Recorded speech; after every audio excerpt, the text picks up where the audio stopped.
അതിരപ്പള്ളിയിൽ മസ്തകത്തിൽ മുറിവേറ്റ കാട്ടാനയെ മയക്കൂടി വെക്കാനുള്ള ആദ്യ ദൗത്യം പാളി. പടക്കം പൊട്ടിച്ച് തുരുത്തിൽ നിന്ന് മാറ്റിയതോടെ ആന പരിഭ്രാന്തിപ്പെട്ട് ഓടി. 2 സംഘങ്ങളായി തിരിഞ്ഞ് ദൗത്യം തുടരുകയാണ്. വിവരങ്ങളുമായി സൂരജ് സജി. സൂരജ്, ആന പേടിച്ചിട്ടുണ്ട്. അപ്പോൾ അതിനി എവിടെയെങ്കിലും ഒന്ന് നിലയുറപ്പിക്കും, മയക്കുവെടി വെക്കാൻ പരുവത്തിന് എന്ന് കരുതുന്നുണ്ടോ ദൗത്യ സംഘം? സൂരജ്.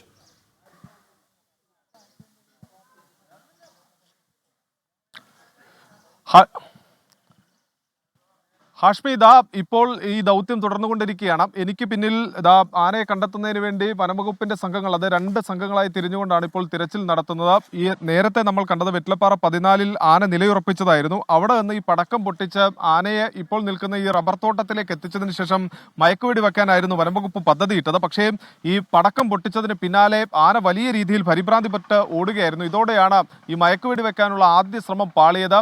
പിന്നാലെ തന്നെ ഈ ഡോക്ടർ അരുൺ സക്രിയുടെ നേതൃത്വത്തിലുള്ള സംഘം ആനയ്ക്ക് പിന്നാലെ പായുന്നുണ്ടെങ്കിലും പക്ഷേ ആനയെ ഇതുവരെയും ഒരു സ്ഥലത്ത് സ്റ്റാൻഡ് ബൈ ആയി കിട്ടിയിട്ടില്ല എന്നുള്ളതാണ് ഇവർ പറയുന്നത്. ആന ഒരു സ്ഥലത്ത് നിലയുറപ്പിക്കുകയാണെങ്കിൽ മാത്രമാണ് ഈ ആനയെ മയക്കുവെടി വെക്കാൻ കഴിയുക. അതുകൊണ്ട് തന്നെ 2 സംഘങ്ങളായി തിരിഞ്ഞുകൊണ്ട് ഈ മേഖലയിലേക്ക്, അതായത് ഇപ്പോൾ ഈ വനംവകുപ്പിന്റെ ഉദ്യോഗസ്ഥരടക്കം നിൽക്കുന്ന ഈ തോട്ടം മേഖലയിലേക്ക് എത്തിക്കാനുള്ള ഒരു ശ്രമമാണ് നടത്തുന്നത്. അങ്ങനെയെങ്കിൽ ഈ അടുത്ത മേഖലയിലേക്ക്, ഈ മേഖലയിലേക്കൊക്കെ കാട്ടാന എത്തുകയാണെങ്കിൽ അവിടെ വച്ച് ഈ കാട്ടാനയെ മയക്കുവെടി വെക്കുക എന്നുള്ളതാണ് ലക്ഷ്യം വെക്കുന്നത്. പക്ഷേ ഇപ്പോഴും ആന നിൽക്കാതെ ഓടുകയാണ് എന്നുള്ളതാണ് ഈ സംഘത്തിലുള്ള ആളുകളുമായി നമ്മൾ സംസാരിക്കുമ്പോൾ അവർ പറയുന്നു. അതുകൊണ്ട് തന്നെ വലിയ ആശങ്ക ഈ ദൗത്യത്തെ സംബന്ധിച്ചിട്ട്, വലിയ വെല്ലുവിളികൾ ദൗത്യത്തിൽ നേരിടുന്നു.